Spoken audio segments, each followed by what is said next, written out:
News 28 मराठीमध्ये आपले स्वागत आहे। आजच्या मोठ्या बातम्यांबद्दल बोलूया। परमपूज्य बालयोगी सदानंद महाराज यांच्या हस्ते श्री हनुमान मूर्तीचा प्राणप्रतिष्ठापना सोहळा संपन्न। संत महंतांची उपस्थितीत भक्तीचा नाद पहारे गावात दुमदुमला। भिवंडी तालुक्यातील पहारे गावात श्री हनुमान मंदिरात हनुमान मूर्तीची प्राणप्रतिष्ठा श्री परमपूज्य बालयोगी सदानंद महाराज यांच्या शुभ हस्ते संपन्न झाला। न भूतो न भविष्य असा सोहळा पहारे गावात हजारो भक्तांच्या उपस्थितीत संपन्न झाला।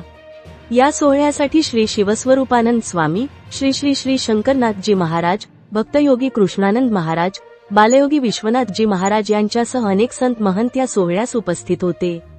त्याचबरोबर स्थानिक आमदार शांताराम मोरे, माजी मंत्री कपिल पाटील, माजी सभापती गुरुनाथ जाधव यांच्यासह अनेक राजकीय व सामाजिक क्षेत्रातील मान्यवर उपस्थित होते। दिनांक 27 एप्रिल 2026 ते 29 एप्रिल 2026 या 3 दिवसात पहारे गाव हरिनाम कीर्तनाने दुमदुमून गेले होते।